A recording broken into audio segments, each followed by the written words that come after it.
decided to find the truth. She followed the triplets again, hiding quietly near the lab. Through a small crack in the wall, she looked inside. Her eyes widened. The triplets stood around a circle drawn with chalk. Blue candles burned. Their voices chanted a strange language. In the middle was a black pot. Smoke rose from it, twisting in the air. Faces appeared in the smoke. Faces of the missing students. Bola Emeka, the junior boy. Their mouths moved as if crying, but no sound came out. Amara's voice grew louder. Give us more, make us strong. You don't come. Welcome, oh. I beg, before we go begin this story, we'll go scatter your head. Make you do it in. Subscribe, sharp.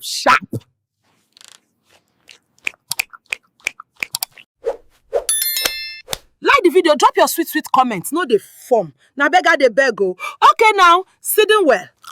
The bell rang loudly across St. Gabriel's High School in Lagos. It was Monday morning, and the students were standing in the assembly ground.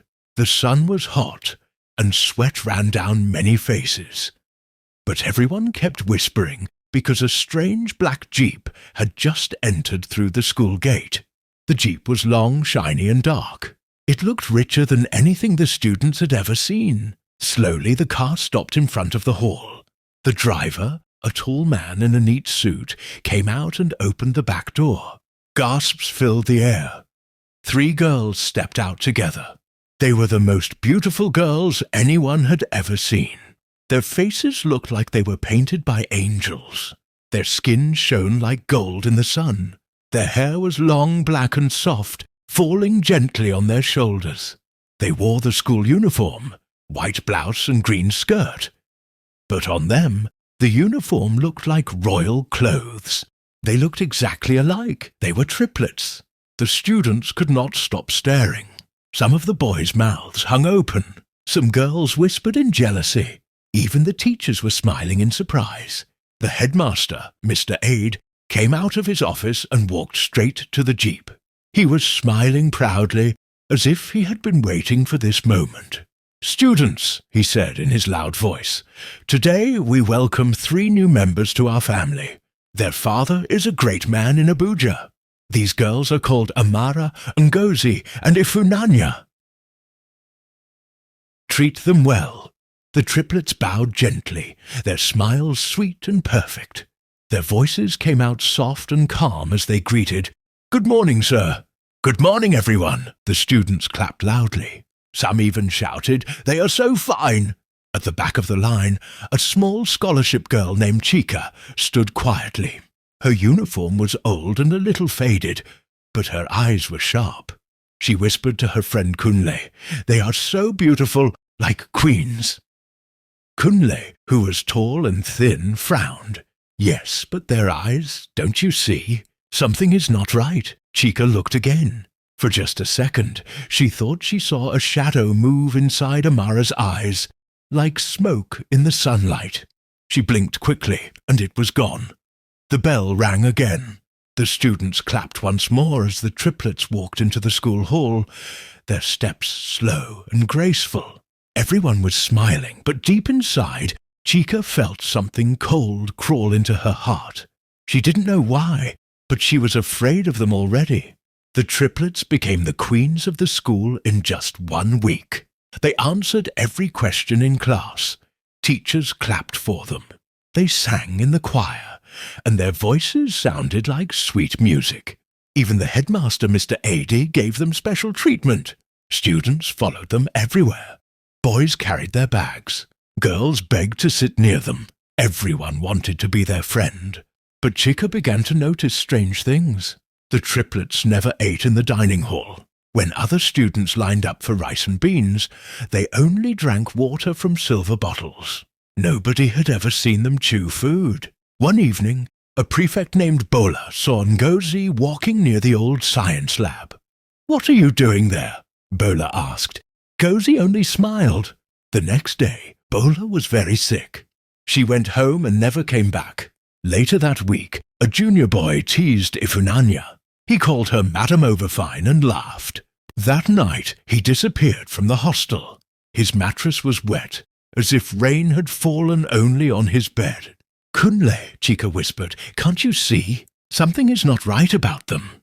Kunle looked worried. "Yes, they are too perfect, angels by day. But who knows what they are at night?" Behind the school hall stood the old science lab. The windows were broken and the door was rusty. Teachers said chemicals inside had expired, so no one should enter. But at night, students heard strange noises, like drums, like whispers. One evening after prep, Chika walked alone near the hall. Suddenly, she saw the triplets moving quietly toward the lab. She quickly hid behind a mango tree. Amara knocked 3 times on the rusty door. To Chika's shock, the door opened by itself with a loud creak. The triplets entered. The door closed softly, without anyone touching it. Chika's body turned cold. Her heart beat fast. She wanted to run, but her legs felt heavy. Then she heard it, soft voices chanting inside. The sound grew louder and louder until it felt like the voices were inside her head. She covered her ears, but it didn't help. She ran back to her hostel, whispering, "God protect me, God protect me." But even as she ran, she felt like unseen eyes were following her. The next morning, whispers filled the hostel. Enkay, a playful boy in SS2, was gone. His bed was empty. His locker was bare. His shoes were missing. Teachers said maybe he travelled home. But his best friend swore Enkay had planned to play football that evening. At assembly, the triplets stood in front, smiling like angels. Their faces looked brighter than ever. But when Chika looked closely, she froze. On Ifunanya's neck was a red mark shaped like a snake. Ifunanya noticed her staring. She quickly covered it with her hand and gave a sweet smile, as if nothing was wrong. Chika's heart pounded.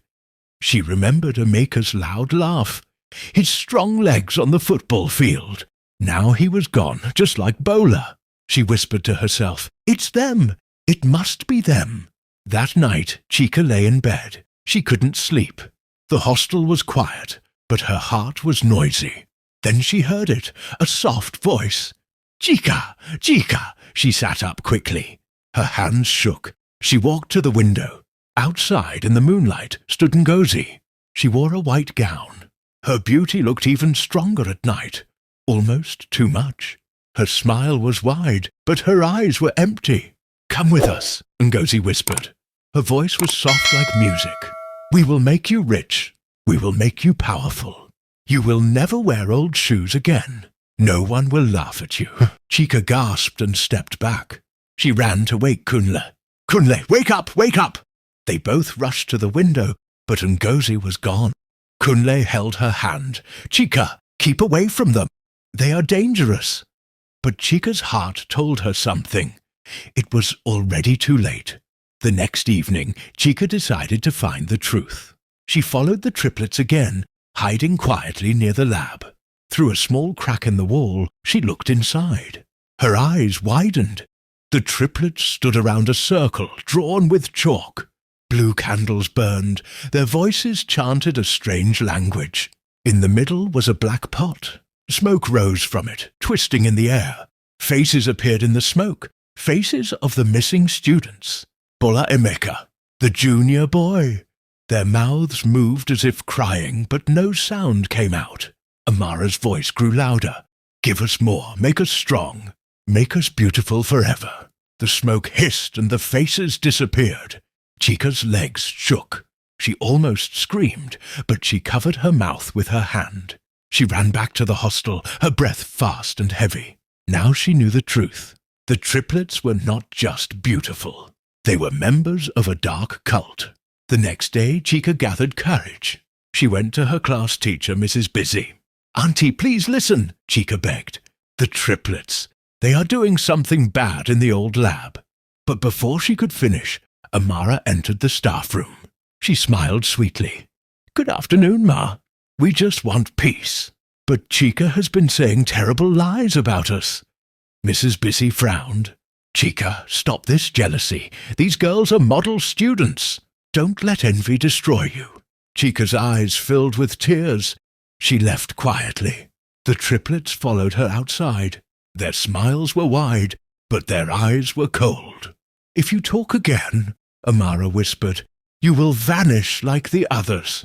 Their perfume smelled sweet, but suddenly it made Chika feel like she was breathing blood. That night, Chika told Kunle everything. "We must pray," she said. Kunle held her hand. "Don't fear. God is stronger, they cannot touch us." But the next morning, Kunle's bed was empty. His Bible lay open, its pages torn. His shoes were still under the bed.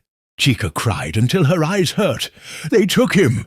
They took him because of me!" At assembly, the triplets looked more beautiful than ever. Their eyes sparkled strangely. Chika looked at Ngozi and gasped.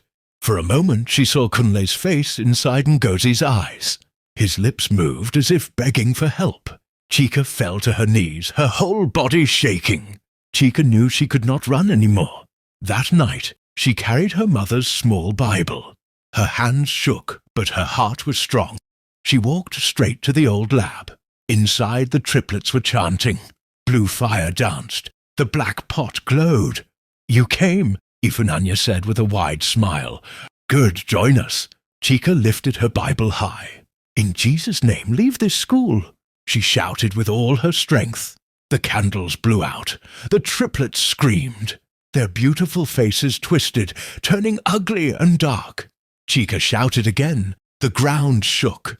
The black pot cracked. Smoke burst out, filling the room. The faces of the lost students appeared in the smoke. They cried, then flew into the night, free at last. The triplets fell to the ground, their beauty fading like smoke. By morning, the triplets were gone. Mr. Aid announced that their father had withdrawn them from school. Everyone pretended to believe him. Life slowly returned to normal. The noises in the lab stopped, but the missing students were never found. Kunle's bed remained empty. One night, Chika was brushing her teeth in the hostel bathroom. She looked into the mirror. Behind her reflection stood three beautiful faces. Amara and Ngozi. Ifunanya, they smiled with sharp teeth. "We are not finished with you, Chika," they whispered together. The mirror cracked, the light went out, and Chika screamed.